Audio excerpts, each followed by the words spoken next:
A very good morning to you students.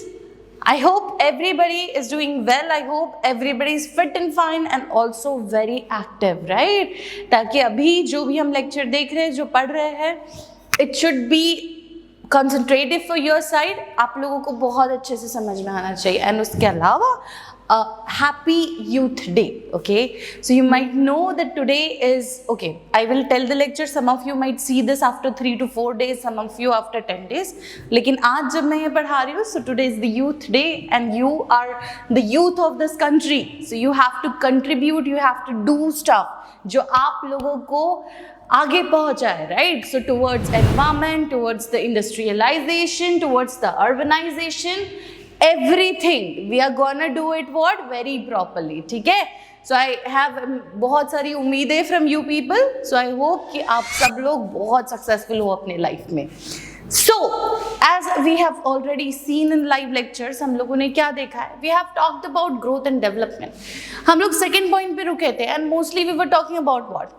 हम लोगों ने बात किया था कि जब अपन कोई भी ऑर्गेनिज्म की बात करते हैं या हम अगर ये एंटायर अर्थ की बात करते हैं तो यहाँ पे हमारे पास में दोनों चीज़ें हैं. We have a certain somebody who is living and we have a certain object, we call it as non living, right? हमारे पास में दोनों है, हमारे पास में एक लिविंग है और हमारे पास में एक नॉन लिविंग है. ये हम लोगों ने बहुत अच्छे से देखा था और हम लोगों ने देखा था कि अगर इस धरती पे हमको कोई चीज़ को लिविंग और नॉन लिविंग में डिफरेंशिएट करना है तो उस चीज़ का एक सर्टेन क्राइटेरिया होता है और वो क्राइटेरिया के अकॉर्डिंग ही, वो कैरेक्टरिस्टिक्स के अकॉर्डिंग ही हम लोग लिविंग को लिविंग और नॉन लिविंग को नॉन लिविंग कहते हैं. ये हमने देखा था, राइट? और उसी तरीके से हम ये बेसिक प्रिंसिपल्स ऑफ लाइफ या कैरेक्टरिस्टिक्स ऑफ लिविंग पढ़ रहे थे कि एग्जैक्ट कौन सा कैरेक्टर होगा जिसकी वजह से हम लोग इस पर्टिकुलर चीज़ को लिविंग कहेंगे, राइट? तो उसमें से हमने दो कैरेक्टर्स देख लिए थे जहाँ पे ग्रोथ एंड मेटाबॉलिज्म पे हमने एंड किया था. So in today's lecture you are going to talk about another certain characters जो आपको हेल्प करेंगे, okay? So other than growth and development which is a process, right? Growth और development क्या है? एक प्रोसेस है जो जब आप छोटे होते हो, जब आप पैदा होते हो तब से शुरू होती है और फिर एक सर्टेन पॉइंट पे वो एंड होगी. So that is what they are telling you कि ग्रोथ और डेवलपमेंट हम लोग देख सकते हैं, लेकिन क्या हम लोग उसको नेवर एंडिंग तरीके से देख सकते हैं? क्या आप ग्रोथ और डेवलपमेंट वहां तक देख रहे हो जहां तक, अगर समझ लो आप 60 ईयर्स तक के जिंदा हो, आप 70 ईयर्स तक के जिंदा हो, तो क्या आप 70 ईयर्स तक के, अगर मैं 70 की हो जाती हूँ तो क्या मैम की हाइट बढ़ती ही जाएगी? नहीं ना, उस पर एक रोक आ जाती है, वहां पे we have to stop somewhere, है ना? तो that is what they are saying कि even though there is growth and development which we can see अपनी पूरी जिंदगी, but it has to stop, it has to limit somewhere, right? और जब ये ग्रोथ और डेवलपमेंट लिमिट हो जाती है, जब ये अपना एक्सेस पहुंच जाती है, इसके ऊपर हम ना बढ़ सकते, इसके ऊपर हमारा ना कुछ हो सकता है, तब जस्ट ग्रोथ और डेवलपमेंट का एक उल्टा चीज शुरू होता है जिसको अपन क्या कहते हैं? What are we saying? We are saying that a certain point of time, certain things inside our body will stop working, will धीरे धीरे start aging. So aging is another factor, okay? So what are we studying today? We are on the third character, which is what? Aging. कि कोई भी चीज अगर है, कोई भी चीज बढ़ रही है तो उसको रुकना पड़ेगा. अभी कई बार आपके दिमाग में ये क्वेश्चन आएगा कि मैम प्लांट्स एज तो होते हुए दिखते नहीं है. आज मैंने देखा वो प्लांट्स तो इतने सालों से वहीं पे है. मैं जब से बॉर्न हुआ था तब भी वही था, मैं अभी शायद खत्म हो जाऊँ तब भी वही था. ये एक क्वेश्चन आएगा ना दिमाग में. तो गाइस, जरूरी है क्या कि हर लिविंग ऑर्गेनिज्म का एक सर्टेन स्पेसिफिक टाइम स्पैन ही होगा, सेम टाइम स्पैन होगा? अगर मैं 20 साल जिंदा रह रही हूँ तो क्या वो पेड़ भी 20 साल जिंदा रहेगा? क्या वो कुत्ता भी 20 साल जिंदा रहेगा? क्या वो एलिफेंट भी 20 साल जिंदा रहेगा? No. Everybody has their own time span. Similarly, अगर अपन बात करते हैं about another living being which is the plants, उनका भी एक सर्टन लाइफ स्पैन होगा और वो उसी लाइफ स्पैन तक के जिंदा रहेंगे. Okay, so our third characteristics which is growth and development are not the process which have limited time span. At certain point of the time, the molecules, organs, system begins to lose their effective working and become old. And when they become old, this process of our body is known as what? Aging. Now, aging can be not just कि मेरे चेहरे पे झुर्रियाँ आ रही हो, ma'am अभी बहुत pretty दिख रही है, आफ्टर सर्टेन एज वो मैम बुढ़े हो जाएंगे ना, बुढ़े होने के बाद अभी क्या होगा, झुर्रियाँ आएगी, माई व्हाट आई कैन से स्किन विल बी, लटक रही होगी वो स्किन, राइट। मेरा जो ये अभी हाथ इतना खूबसूरत है, आगे जाके इतना खूबसूरत नहीं रहेगा, यहाँ पे भी झुर्रियाँ आ जाएगी। सो क्या मैं कह सकती हूँ that this process is how the ageing can be, but ageing से फिजिकल नहीं दिख सकता, ageing can be internal as well. आज मेरे पास मेरे ऑर्गन्स है, लंग्स है, हार्ट है, स्टमक है, ओके, माय रिप्रोडक्टिव ऑर्गन है, तो ये वाले organs after certain age, after specific time क्या होते हैं, एज हो जाते हैं। Even you might have heard in many movies से या फिर घर पे आपने काफ़ी बार सुना होगा कि जब अपन एजिंग की बात करते हैं तो सिर्फ बाहरी अपीयरेंस एज नहीं होता, there is internal organs as well.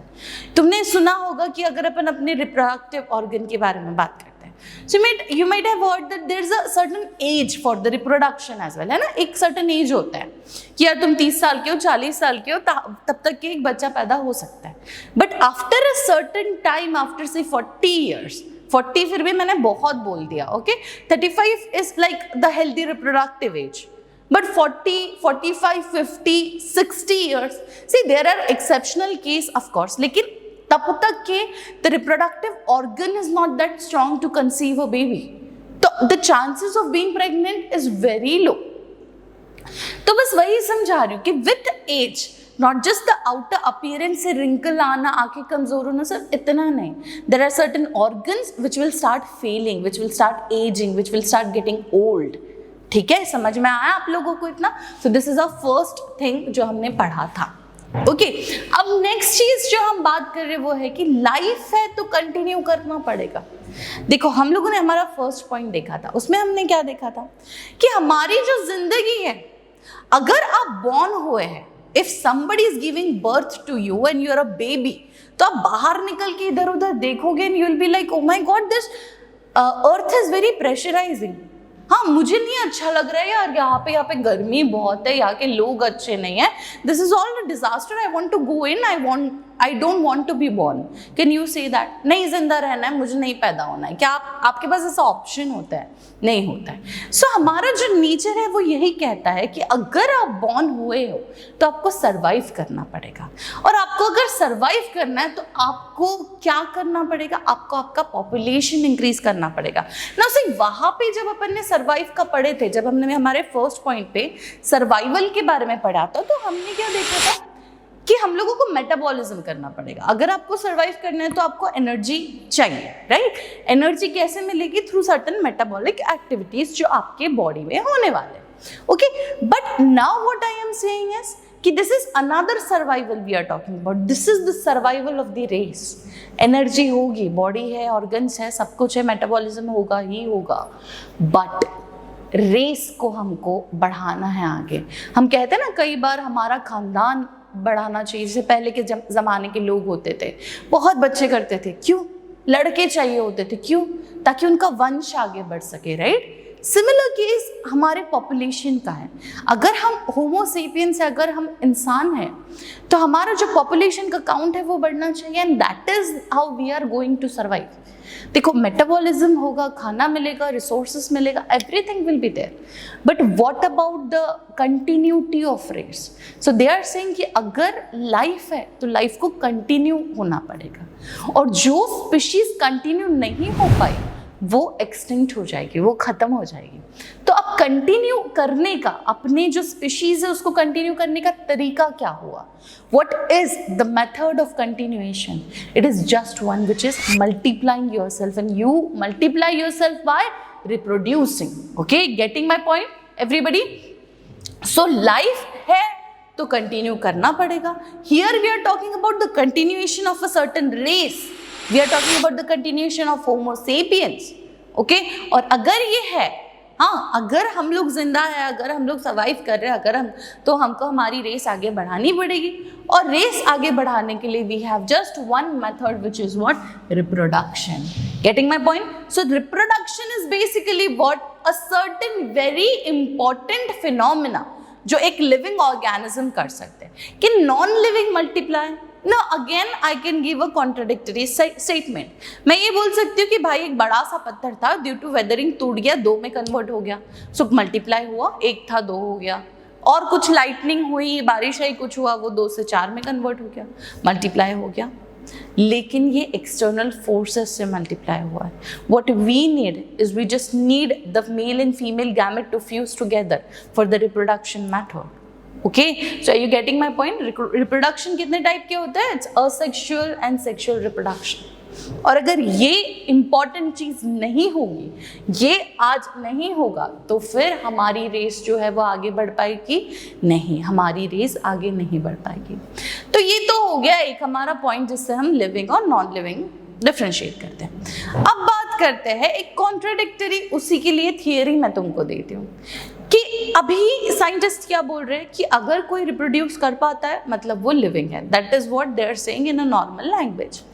तो what about those particular animals और आई कैन से प्लांट्स जो स्टेराइल होते हैं? You know the meaning of sterility, है ना? ऐसे जो बच्चे नहीं पैदा कर सकते, ऐसे जो नहीं फ्यूज कर सकते, they can't do it, the process can't happen in their body. उनका क्या? So guys, as I always keep on telling you कि भाई हर चीज में एक्सेप्शनल होता है. जरूरी नहीं है कि हमेशा ही लड़की को पसंद किया है तो गर्लफ्रेंड बनेगी.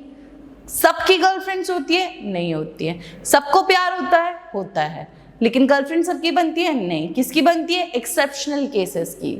समझे? तो सारे लिविंग ऑर्गेनिज्म रिप्रोड्यूस कर सकते हैं, हाँ, पर सारे करते हैं नहीं. क्यों? क्योंकि एक्सेप्शनल केसेस हैं, क्योंकि उनमें कोई ऐसी प्रॉब्लम हो जाती है, वो उस तरीके से बॉर्न हुए हैं, उनका क्या कहते हैं position in the environment is so important कि अपन उनको रिप्रोड्यूस करा के वो पोजीशन से हटा नहीं सकते. जैसे कि वर्कर बीज हो गए, हाँ. तो इसीलिए due to some genetic problem, due to some lifestyle issues, due to certain position in the environment, due to certain work in the environment, they can't reproduce. So इसके बहुत अच्छे एग्जाम्पल्स हमारे पास में क्या है? दैट म्यूल्स, स्टेराइल वर्कर बीज जिनको अपन रिप्रोड्यूस नहीं करा सकते, even after many years also. अगर स्टेराइल वर्कर बीज यहाँ पे नहीं, so you might have heard about the theory ना कि अगर मधुमक्खी नहीं रही मतलब दुनिया नष्ट हो जाएगी. नहीं सुना तो जाके एक बार गूगल करो. It's a very good theory they are telling you about. तो worker bees are very important. अगर मैं इनको रिप्रोडक्शन के काम में लगाऊं तो इनका काम कौन करेगा? क्लियर है, right? So you need to understand that this ensure continuity of the race. Okay, and there are certain exceptional, and that is why today I can answer this question, that is, can we call reproduction as inclusive characteristics of life? Of course we can call reproduction as an inclusive characteristics of life, right? अब समझा ये concept अच्छे से? किसी को कोई दिक्कत होगी अभी भी तो तुरंत मैसेज करो. Now, as the body loses its capacity to perform metabolism, the organism dies. अभी हमने क्या देखा? हमने देखा लिविंग नॉन लिविंग, हमने देखा मेटाबॉलिज्म, हमने देखा रिप्रोडक्शन, हमने देखा एजिंग प्रोसेस. अब एजिंग कहीं ना कहीं खत्म होगी, तो कोई चीज़ को क्या है? मर जाना है. समझ में आ रहा है कि जैसे जैसे हमारी बॉडी उसके कैपेसिटी को लूज करती है, कौन से कैपेसिटी को? मेटाबॉलिज्म परफॉर्म करने की कैपेसिटी को, तो वो जो ऑर्गेनिज्म है वो मर जाएगा. This is a literal definition of everything. सही बात है, पर भाई अगर मैं बनने वाली हूँ तो कभी ना कभी ये डिजिटल बोर्ड भी तो मरेगा. ये तो तुमने सोचना चाहिए बहुत अच्छे से कि अगर मेरे पास ये पर्टिकुलर इक्विपमेंट है जिसमें मैं तुमको पढ़ा रही हूँ, आज मैं बुढ़ी हो रही हूँ, मेरा एज हो रहा है, मैं मर जाऊंगी आफ्टर अ सर्टेन एज, इतने जल्दी नहीं मर रही हूँ मैं, ठीक है. बट अगर ये डिजिटल बोर्ड के समझ लो 10 साल है, 10 साल बाद अगर इसकी डेथ हो जाती है तो मेरे और इसमें फर्क क्या बचा? How am I suppose to say कि दिस इज नॉन लिविंग? ये भी तो मरा, मैं भी तो मरी, फंक्शन कर रहा था सही से, एज हो गई, मर गया. तो ये नॉन लिविंग और मैं लिविंग क्यों हुई, ये बताओ आप लोग. तो हमने इस बारे में डिस्कस कर चुका है. मैंने बहुत अच्छे से तुमको समझाया है कि अगर आज मेरी बॉडी खराब हो जाती है, मेरी बॉडी एज हो जाती है और मैं मर जाती हूँ, तो शायद मुझे रिप्लेस नहीं किया जा सकता. क्लोनिंग मेथड कर सकते हैं? नहीं कर सकते. क्या आप मेरे सारे ऑर्गन्स बाहर निकाल के नए ऑर्गन्स अटैच करके मेरे बॉडी का फंक्शनिंग करा पाओगे? नहीं करा पाओगे। सिमिलर केस, अगर ये मर जाता है तो क्या हम इसको ठीक करा सकते हैं? ऑफ कोर्स हम इसको ठीक करा सकते हैं।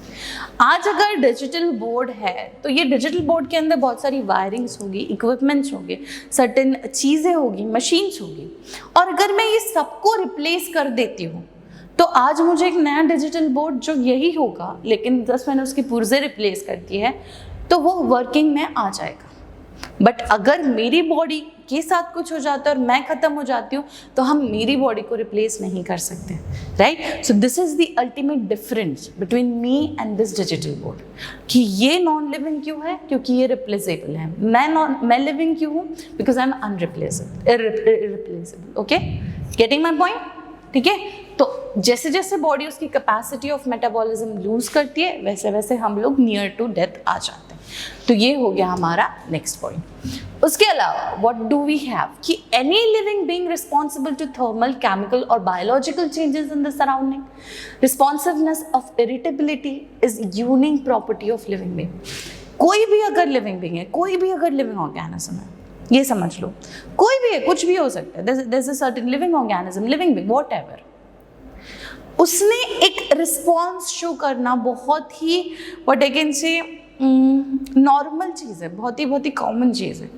लिविंग है मतलब रिस्पॉन्स आएगा। रिस्पॉन्स अलग अलग टाइप के हो सकता है, ऑफ कोर्स। एक प्लांट अलग रिस्पॉन्स कर सकता है और मैं अलग रिस्पॉन्स कर सकती हूँ। Even a male and a female can response in a different way. Even an individual to individual responses vary करता है, बट अगर लिविंग बीइंग है तो वो रिस्पॉन्स देगा। अब रिस्पॉन्स देने को अपन मतलब क्या होता है रिस्पॉन्स? क्या होगा? एक आया बहुत तेजी से आया, मैं मार दिया मुझे, तो मैं क्या वहां पे हाथ ऐसे बैठे हुए मैं भी दे दी दो, ये रिस्पॉन्स हुआ। अब तुम लोग घूम रहे हो, उधर से कोई अच्छे लोग गए, तुमने घूर के देखा और फिर दिल में कुछ हुआ, ये भी एक रिस्पॉन्स हुआ कि नहीं? हाँ, पापा आए, पबजी खेल रहे हो, हाँ टीवी देख रहे हो, सीरीज देख रहे हो, गर्लफ्रेंड से बात कर रहे हो, पापा ने पकड़ लिया, डर लग गया, यार अभी पापा डांटेंगे, पापा मारेंगे, ये क्या हो गया? रिस्पॉन्स है ना? तो there are not just one type of response but a different type of response. तो अभी रिस्पॉन्सेज इन्होंने कहा है कि थर्मल भी हो सकता है, केमिकल भी हो सकता है, बायोलॉजिकल भी हो सकता है। तो थर्मल का क्या मतलब? थर्मल माने what? We are talking about the temperature, right? So when you talk about a certain temperature, the temperature can be hot, cold, moderate, anything. So you might have heard about certain specific responses which an organism even can give or a certain animal also can give.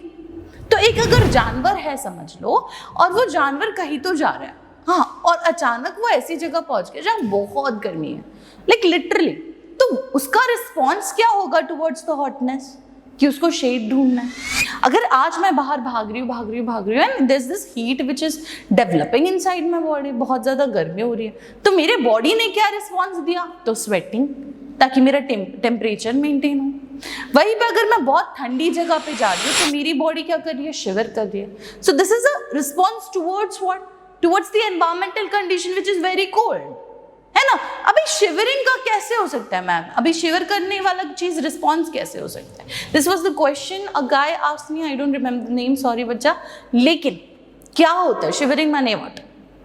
सो अगर मैं शिवर कर रही हूँ तो मेरी body क्या हो रही है? मेरी बॉडी कंटिन्यूएशन में शेक हो रही है, हाँ, and this shaking requires energy, and to produce energy in the body there will be certain biochemical reactions, और ये बायोकेमिकल रिएक्शंस के जो भी बायो प्रोडक्ट होंगे वो एनर्जी तो ऑफ कोर्स होगा, लेकिन दूसरा टाइप का एनर्जी जो कि हीट एनर्जी होगा, ये भी मेरी बॉडी रिलीज करेगी। और जब मेरी बॉडी हीट एनर्जी रिलीज करती है, क्योंकि उसको एनर्जी चाहिए होती है, किस चीज़ के लिए? तो शिवरिंग के लिए। वो टाइम पे मेरे बॉडी का टेम्परेचर वो मेंटेन करने की कोशिश करती है, and that is the reason we shiver. समझ में आया? Okay, so this was an example of thermal. Now we'll go to chemical responses. Now what is the chemical responses? Can you tell me? So if you are eating certain food, चलो आप खाना खा रहे हो, तो एक निवाला मैंने जैसे ही लिया, तो what is happening? That the saliva starts generating in my mouth. तो वो सलाइवा में एक एंजाइम रहती है जिसको अपन अमाइलेज कहते हैं। वो क्या कर रहा है, वो हमारे जो भी स्टार्च को है उसको ब्रेक डाउन करने की यही से कोशिश कर रहा है। फिर अगर वो पेट में जाता है तो HCl एसिड वगैरह रिलीज होगा। हाँ, ये सारी चीजें, this is what a chemical response my body is showing towards what, towards the food I am consuming, right? Getting my point? तो अब अपन जब इन सारे रिस्पॉन्सेस की बात कर रहे हैं तो आपको समझ में आ रहा है। अब बायोलॉजिकल रिस्पॉन्स की बात करते हैं। So will talk about hormones. Hormones even is an example of chemical responses. क्या हो गया, पहला प्यार हुआ, दिमाग में प्यार चढ़ जाता है, दिल में अलग ही होने लगता है। So that first love which is happening, what do you think? ये क्या बस मैंने सोच लिया वो मुझे बहुत पसंद है, बन गया आशिक, वैसा होता है? नहीं यार, there's this hormone which is released in the body, and that hormones make you love hormone. We'll study about it, don't worry, सब पढ़ेंगे हम। But you're getting my point ना, कि this is what a biological response, your body is generating certain hormones and those hormones are making you feel certain things. See, जब आप puberty में हो अभी तो अक्सर बुरा लग जाता है, अक्सर डिप्रेस्ड हो जाते हो, अक्सर बहुत खुशी होती है, अक्सर एक रश होता है। वो सब कुछ कैसे आता है ना? It is due to this particular hormone. So this is a biological response which your body is showing towards whatever you are feeling. Okay, so responsiveness or irritability is a unique property, sorry guys, is a unique property of living being, and this responsiveness or this irritability can be of many different type. Okay, ये आप लोगों को समझ में आया? तो any living being responds to thermal, chemical or biological changes in the environment, and responsiveness and irritability is a unique property of living being जो हर कोई नहीं दिखाता। ओके, ये आप लोगों को समझ में आ गया। अभी अगर आपको इन सारी चीजों में कोई भी दिक्कत है, if you have any problem say कुछ भी, तो just let me know, please ask me whatever it is. Okay, I am always here for you to help you out, to let your problems be solved. Okay, तो कुछ भी होगा guys, please contact करो अच्छे से, don't worry about it, I will be always here for you. Okay, so take care guys and thank you so much. Again, I'm saying, कुछ भी दिक्कत है तो just contact me. Thank you so much.